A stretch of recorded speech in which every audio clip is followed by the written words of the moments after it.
잘 알다시피 이번 주 화요일인 17일 최대 명절인 추석입니다. 옛부터 추석은 한가위라고 부르기도 하고 중추절이라 부르기도 합니다. 추석은 유교에서 시작된 것인데 햅쌀로 송편을 빚고 새로 나온 과일과 여러 가지 맛있는 음식을 만들어서 조상의 산소를 찾아가서 차례를 지내는 것이 추석의 전통이 되었습니다. 사실 추석과 추수감사절은 첫 열매에 대한 감사의 뜻을 표현하는 데는 공통점을 가지고 있습니다. 그러나 감사를 드리는 방법과 감사를 드리는 대상은 분명히 다르다는 것을 여러분 꼭 기억하십시오. 추석은 햅쌀로 술과 떡을 빚고 갖가지 음식과 오색 과일을 갖추어 조상의 차례를 지내고 산소에 찾아가 성묘를 합니다. 그렇지만 추수감사절은 첫 수확을 하나님께 감사하는 일에서부터 시작되는 것을 추수감사절입니다. 과거에 전능하신 창조주 하나님을 알지 못했던 당시의 선조들에게 있어서는 이처럼 풍성한 오곡백과를 거두게 하신 감사의 대상이 인간에 의해서 만들어진 허망한 우상이나 아니면 작고 한 조상들이었다는 것을 생각하면서 제사를 드리는 것이 미풍양속이었습니다. 하지만 이제는 우리는 분명하게 하나님의 말씀이 전해졌습니다. 이 세상을 창조하시고 섭리하신 분은 하나님이시다. 우리를 이 세상에 태어나게 하신 분도 하나님이시요, 비도 주시고 태양도 주신 분이 하나님이심을 우리는 분명히 알고 깨달았습니다. 한 해의 결실에 감사를 받으셔야 할 감사의 대상은 인간에 의해서 만들어진 형상들이 아니라 창조주 하나님이심을 우리는 알았습니다. 그래서 우리는 1년 중 추석을 맞이할 때 베푸신 축복과 결실이 먼저 하나님께 있음을 깨닫고 감사하며 예배를 드려야 합니다. 이러한 사실을 알지 못해서 지금까지 제사를 드리고 있다면 이번 추석 명절을 중점으로 전환점으로 제사에서 예배로, 감사 예배로 바뀌는 역사가 일어나시기를 주의 이름으로 축원드립니다. 그러면 2024년 추석을 맞이하는 우리는 어떤 마음을 가지고 이 추석을 맞이할 것인가? 오늘 몇 가지를 살펴보면서 큰 은혜가 임하시기를 주의 이름으로 축원드립니다. 첫 번째로 하나님께 감사 예배를 드려야 합니다. 오늘 본문 출애굽기 20장은 시내 산에서 모세를 통하여 하나님의 자녀로 살아갈 이스라엘 백성들에게 주신 10계명에 관한 내용의 말씀입니다. 이 계명은 하나님께서 이스라엘 백성들에게 주신 이 10계명은 마지못해서 지키는 의무사항이 아니라 430년 동안 애굽의 바로의 복종에서 노예 생활을 하다가 하나님의 은혜로 바로의 억압에서 탈출한 은혜를 기억하면서 하나님 앞에 그 계명을 지키는 것입니다. 오늘 1절 2절 말씀에 보면 하나님이 이 모든 말씀으로 말씀하여 이르시되 나는 너를 애굽 땅 종되었던 집에서 인도하여 낸 내 하나님 누구이시다? 여호와시니라. 그래서 여러분 이 십계명을 지킬 때 마지못해서 어쩔 수 없이 그 율법을 지켜가는 것이 아니라 430년 동안 바로의 폭정 밑에서 고통과 괴로움 속에 있는 그들을 모세를 통해서 해방시켜 주셨고 출애굽했던 그들이 이제 이 계명을 지켜갈 때 감사와 감격 속에서 그 계명들을 지켜가게 되는 것입니다. 오늘 저와 여러분도 마찬가지입니다. 우리도 이 신앙생활이 마지못해서 어쩔 수 없이 주의를 지켜가는 것이 아니라 계명을 지켜가는 것이 아니라 정말 죄와 사망의 권세 아래에 있는 우리를 해방시켜서 흑암의 권세 안에 있는 우리를 해방시켜서 하나님 나라로 주님의 나라로 우리를 인도하신 그 은혜를 기억하면서 이 믿음의 삶을 살아가야 될 줄 믿습니다. 여러분 우리의 신앙생활은 강요가 아닙니다. 어쩔 수 없이 마지못해서 내가 혹시 주의를 지키지 못하면 혹시 내 자녀들에게 잘못될까봐 해가 갈까봐 두려워서 주의를 지키는 게 아니에요. 내가 죽을 수밖에 없고 멸망받을 수밖에 없는 나를 기억하시고 하나님의 자녀로 삼아주시고 죄와 사망의 권세를 깨뜨려 버리시고 생명의 성령의 법이 작동하도록 우리의 길을 열어주시고 새로운 길을 열어주셨기에 감사와 감격 속에서 우리는 이 믿음의 길을 가야 될 줄 믿습니다. 우리는 감사하는 마음으로 하나님의 말씀을 지켜야 하는데 특별히 제1계명과 제2계명은 더욱 그렇습니다. 제1계명과 제2계명은 우상에 관한, 우상 숭배에 관한 말씀이에요. 제1계명은 3절에서 너는 나 외에는 다른 신들을 내게 있게 말지니라고 말씀하고 있고요. 제2계명이 4절 5절입니다. 4절 5절 함께 봉독합니다. 4절 5절 다 같이 시작. 너를 위하여 새긴 우상을 만들지 말고 또 위로 하늘에 있는 것이나 아래로 땅에 있는 것이나 땅 아래 물속에 있는 것에 어떤 형상도 만들지 말며 그것들에게 절하지 말며 그것들을 섬기지 말라. 나 네 하나님 여호와는 질투하는 하나님인즉 나를 미워하는 자의 죄를 갚되 아버지로부터 아들에게로 3, 4대까지 이르게 하거니와. 아멘. 한마디로 제1계명은 우리 경배의 대상은 온갖 신들, 인간에 의해서 만들어진 신들이 아니라 오직 한 분이신 하나님 뿐이요. 제2계명은 진정한 예배의 방법에 대해서 강조하고 있습니다. 이 예배를 위해서 그 어떤 우상도 만들지 말라고 말씀하셔요. 위로 하늘에 있는 것이나 아래로 땅에 있는 것이나 땅 아래 물속에 있는 것에 그 어떤 형상도 하지 말라, 만들지 말라는 거예요. 그것들에게 하지 말거나 절하거나 그것들을 하지 말라, 섬기지 말라고 분명히 우리에게 말씀하십니다. 그렇다면 여러분, 우리가 조각품을 만드는 것도 우상 숭배에 해당되는 것일까? 여러분, 그렇지 않아요. 우리가 박물관이나 관광지에 가면 온갖 조각품들이 많이 장식되어 있습니다. 그러면 이 모든 것도 이 우상 숭배의 죄에 해당하는 것일까? 여러분, 아니에요.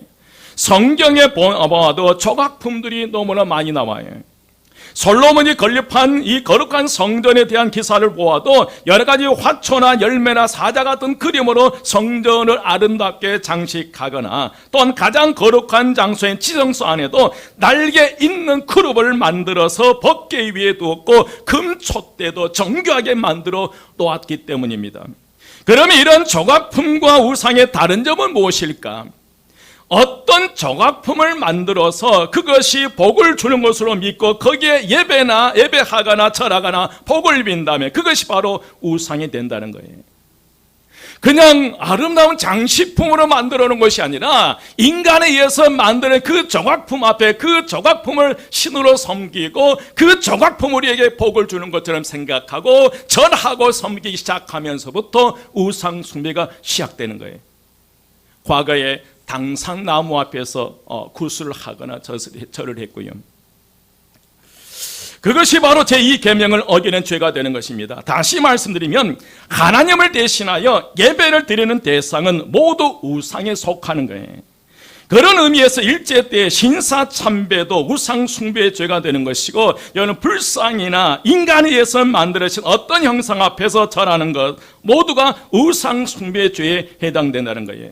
여러분 무당들이나 점쟁이에게 찾아가서 구슬하거나 자신의 신순을 묻는 것 자체도 우상이라는 거예요. 우상은 인간에 의해서 만들어진 신이요 죽은 조상신은 인간에 의해서 만드는 허상이라는 거예요. 그래서 우리의 감사가 인간의 손에 의해서 만들어진 우상이나 죽은 조상에게 초점을 맞추지 말고 우리를 풍성하게 복 주신 하나님께 맞추며 감사하고 기뻐하며 예배하며 나아갈 때 추석에 참된 의미와 축복이 있는 줄 믿습니다. 이제 우리는 분명히 저와 여러분을 선택해야 돼요. 제사에서 감사 예배로 분명히 바뀌어져야 될 줄 믿습니다. 여러분, 하나님을 믿지 않는 사람들은 조상의 은덕을 기린다는 미명하에 추석을 미신적으로 지켜오고 있으나 우리 기독교인들은 추석날을 마땅히 영혼을 구원하시고 양식을 주신 하나님께 감사는 절기로 삼아야 될 줄 믿습니다. 죽은 조상이나 자연에 감사하는 제사가 아닌 창조주 하나님, 인간을 지으시고 역사하신 하나님께 감사와 찬송을 돌리는 귀한 명절이 되시기를 주의 이름으로 축원드립니다. 그래서 추석 명절에 가장 먼저 우리가 해야 될 게 온 가족과 함께 이 추석날 아침에 하나님 앞에 감사 예배를 드리는 거예요. 두 번째로 우리는 저주가 아닌 하나님의 은혜가 흐르게 해야 합니다. 따라서 합니다. 우리는 저주가 아닌 하나님의 은혜가 흐르게 해야 합니다. 우리가 창조주 하나님께 감사 예배를 드리지 않고 우상을 섬겼을 때 어떤 일이 일어나냐면 5절 말씀 함께 봉독합니다. 5절 말씀 다 같이 시작. 에 절하지 말며 그것들을 섬기지 말라. 나 네 하나님 여호와는 질투하는 하나님인즉 나를 미워하는 자의 죄를 갚되 아버지로부터 아들에게 3, 4대까지 이르게 하거니와. 아멘. 여러분, 하나님 우상 숭배하는 가정에게는 3, 4대까지 뭘 내리겠다는 거예요? 저주를 내리겠다는 거예요. 그래도 오늘 말씀에 상당히 이해하기 힘든 구절이 나오는데 그 말씀이 나 내 하나님 여호와는 어떤 하나님인즉 질투하는 하나님인지. 여러분, 하나님은 완전히 선하시고 사랑이신 하나님인데 질투하는 하나님으로 표현하는 것은 좀 납득이 안 돼요. 그러나 우리가 잘 살펴보면 이해가 됩니다. 여기서 말하는 질투란 사랑의 강한 표현이에요. 이사야 62장 4절에 하나님께서 자기 백성을 헵시바라고 표현했습니다. 누구라고 표현했어요? 헵시바예요. 그 뜻의 의미는 나의 기쁨이 그에게 있다는 거예요. 나의 기쁨이 그녀에게 있다는 거예요. 나의 진정한 기쁨이 여러분들에게 있다는 거예요. 하나님의 진정한 기쁨이 여러분 한 분 한 분에게 있다는 사실을 말하는 것입니다. 다시 말씀드리면 다른 것에서 일체의 기쁨을 구하지 아니하고 오직 너로 인하여만 기뻐하시겠다는 말씀이에요. 이 세상에 다른 그 많은 것들이 있지만 그러나 그 어떤 것도 기뻐하지 않고 하나님의 자녀 너를 위해서 내가 기뻐하시겠다는 거예요. 여러분 아멘이시죠? 질투는 나쁜 용어이나 사실은 강한 사랑의 강한 표현이기도 합니다. 만약에 여러분의 애인이나 아내나 남편이 다른 여인, 다른 남자를 좋아하는 눈치임에도 화가 나지 않고 그래 잘한다는 식으로 관용을 드러낸다면 여러분 그건 사랑한 게 아니라 무관심이에요. 이미 그 마음에서 떠나버렸거든요.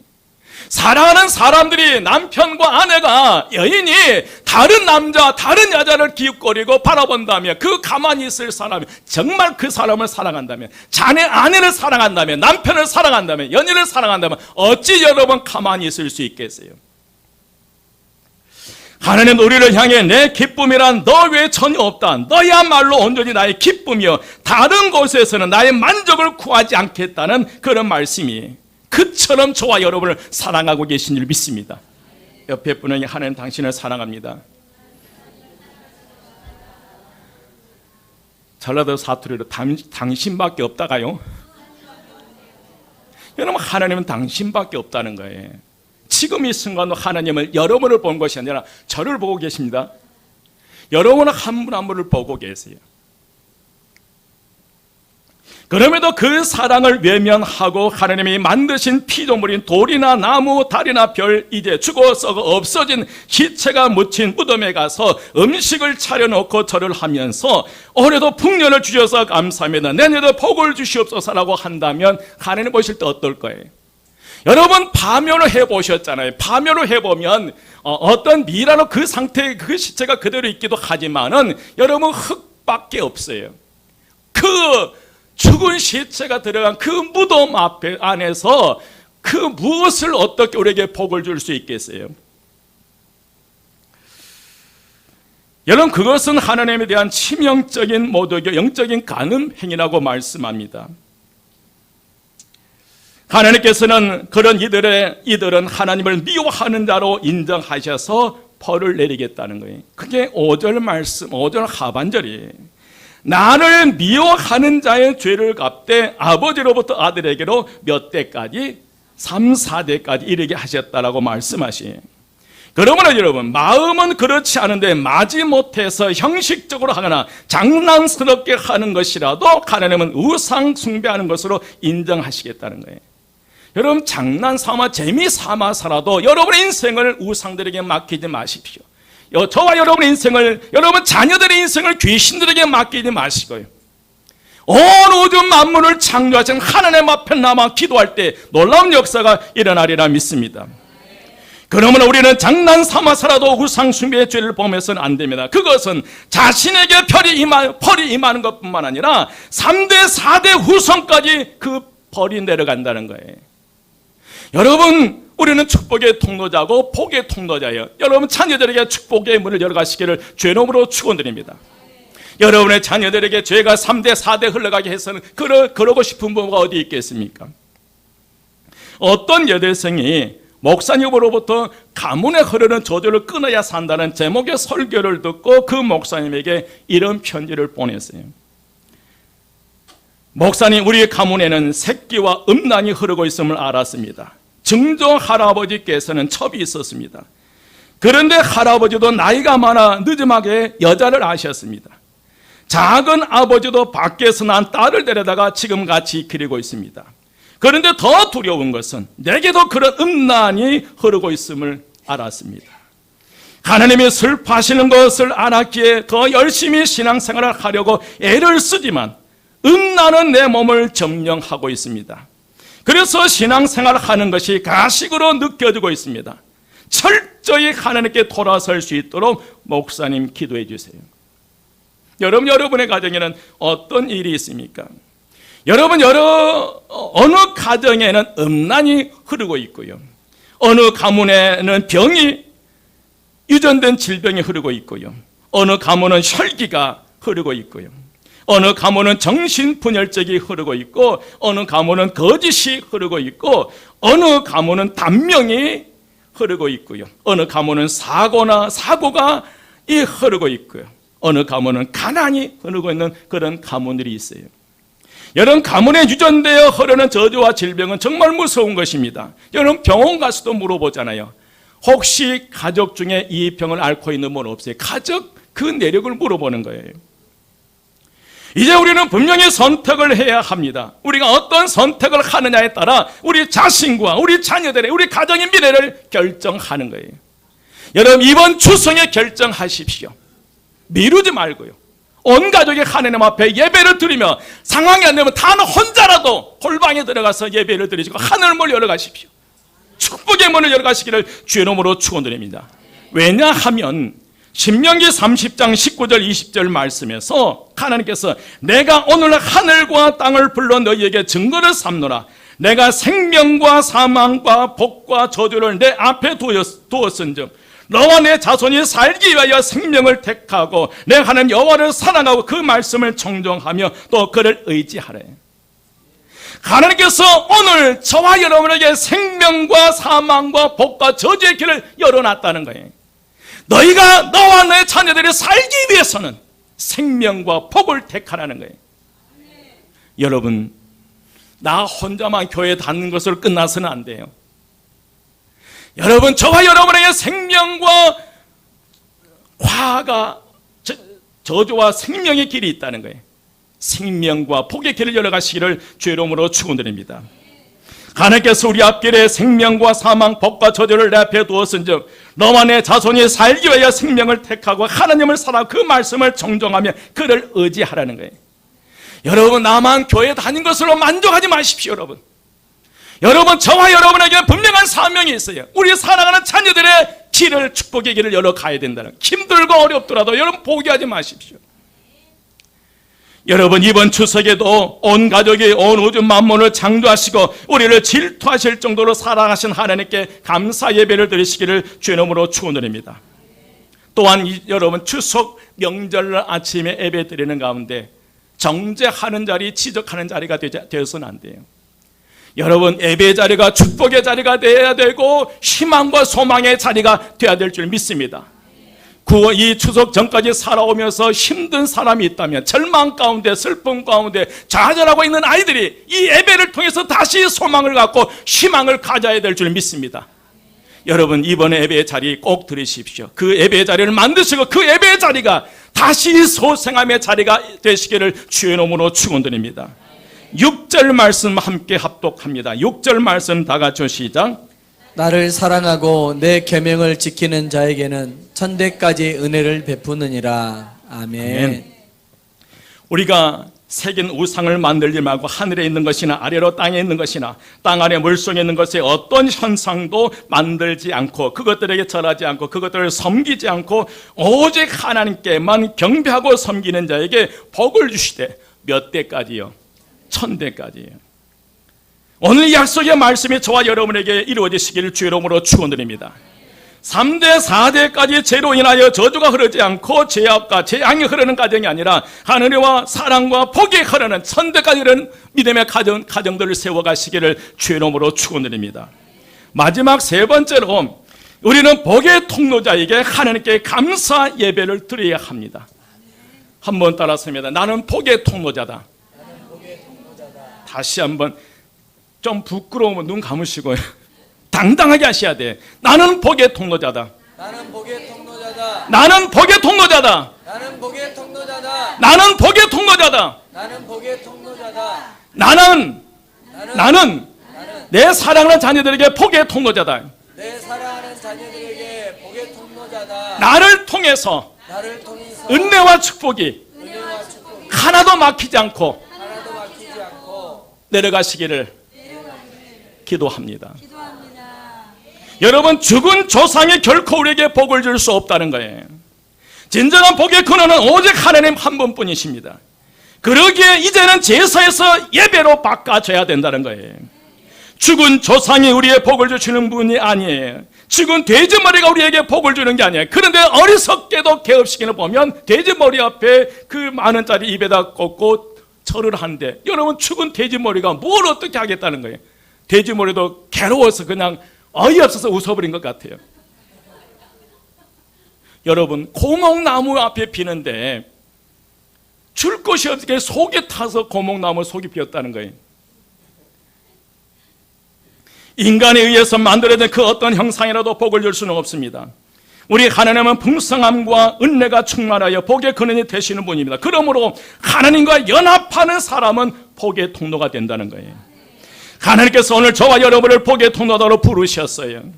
하나님 우리에게 복을 주실 때 먼저 우리로 하여금 복의 통로로 삼아주신 줄 믿습니다. 만복의 근원이신 하나님은 사람들로 하여금 축복의 통로가 되게 하셔요. 하나님께서는 아브라함을 복의 통로로 부르셔서 하나님의 복이 아브라함을 통해서 그 자손들에게 흘러가게 합니다.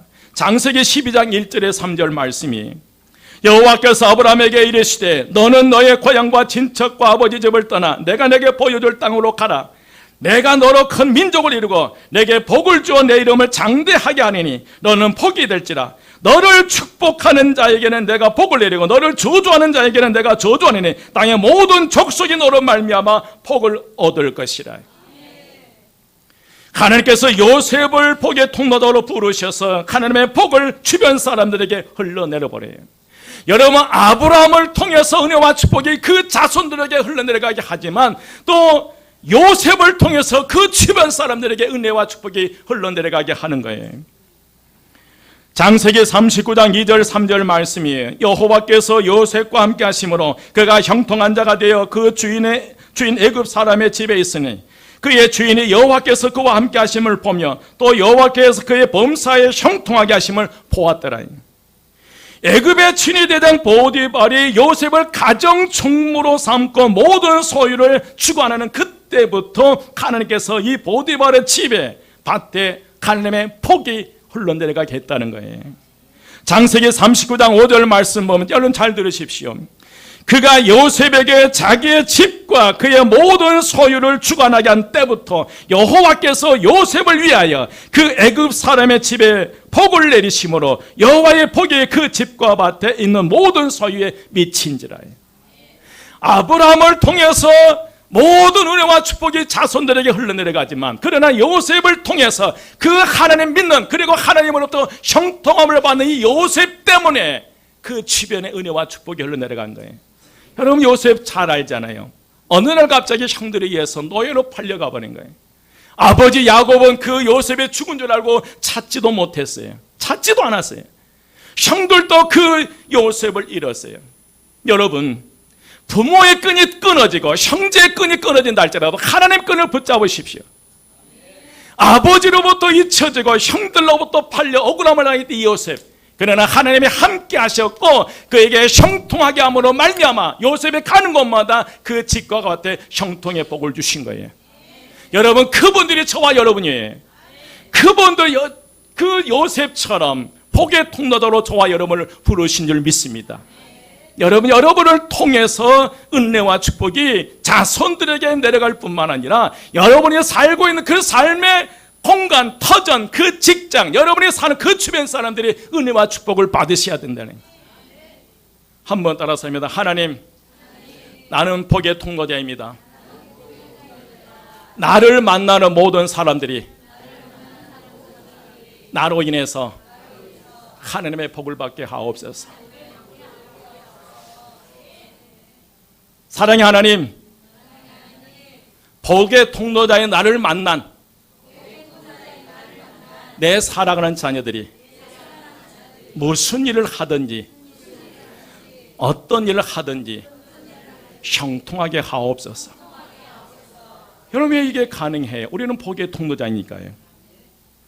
여러분, 우리가 누군가에게 도움을 많이 받기도 하고 주기도 하는 것은 좋은 일입니다. 하지만 그 사람이나 나나 모두 복의 근원이 아니라는 거예요. 여러분, 죽은 조상이 복의 근원이 아니에요. 오늘 복의 통로자이지만 저와 여러분이 복의 근원이 아니에요. 내 사랑하는 자녀에게 하나님의 축복을 주고 싶어도 우리는 통로에 불과한 거예요. 만복의 근원은 언제나 하나님이신 줄 믿습니다.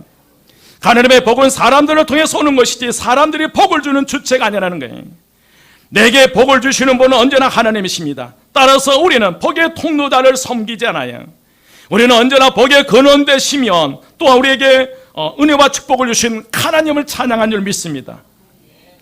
우리는 꼭 기억해야 합니다. 우리는 복의 근원이 아니에요. 저와 여러분 복의 근원이 아니에요. 우리는 복의 통로자임을 기억해야 합니다. 하나님께서 저와 여러분을 복의 통로자로 삼으시고 저와 여러분을 통해서 하나님의 은혜와 복이 천대까지 흘러내려가도록 해주신 줄 믿습니다. 여러분 4절부터 6절까지입니다. 함께 교독하겠습니다. 4절부터요. 너를 위하여 새긴 우상을 만들지 말고 또 위로 하늘에 있는 것이나 아래로 땅에 있는 것이나 땅 아래 물속에 있는 것에 어떤 형상도 만들지 말며 그것들을 절하지 말며 그것들을 섬기지 말라. 나 내 하나님 여호와는 질투하는 하나님인즉 나를 미워하는 자의 죄를 갚되 아버지로부터 아들에게로 3, 4대까지 이르게 하거니와. 함께 합독합니다. 나를 사랑하고 내 계명을 지키는 자에게는 천대까지 은혜를 베푸느니라. 아멘. 이 축복이 오늘 저와 여러분의 임하시기를 주의 이름으로 축원드립니다. 이제 말씀을 마칩니다. 추석날 우리가 해야 할 일은 무엇입니까? 하나님께 예배하고 찬송을 드리는 하나님의 잔치날이 되어야 될 줄 믿습니다. 이 날이야말로 하나님께 기쁜 감사를 드린 날이 되어야 되고요. 우리는 추석을 맞이하여 제사를 예배로 바꾸고 하나님께 감사 예배를 드려야 합니다. 사랑하는 사람들에게 하나님의 복을 유통하는 귀한 축복의 자리, 위로의 자리, 격려의 자리가 되시기를 주의 이름으로 축원드립니다. 추석날 온 가족이 하나님 앞에 예배드리면서 축복의 자리, 위로의 자리, 격려가 되시기를, 소망의 자리에 소생함의 역사가 일어난 그런 축복의 자리가 되시기를 주의 이름으로 축원드립니다. 더도 말고 덜도 말고 한가위만 같으라. 이 말처럼 하나님의 축복 속에서 우리의 삶이 날마다 풍성하여 조금도 부족함이 없도록 하나님의 사랑과 복을 받는 오늘 저와 여러분 되시기를 주의 이름으로 축원드립니다. 기도드리겠습니다. 길이요 진리요 생명이 되신 우리 주 예수 그리스도의 은혜와 하나님의 크신 사랑하심과 성령님의 감화 감동 충만 역사하심이 이제 복의 통로자로서 마음껏 하나님의 은혜와 축복을 흘려내려 보내기 원하는 저희 모든 성도들 머리 위에 지금부터 영원까지 함께 하시기를 간절히 축원드리옵나이다. 아멘.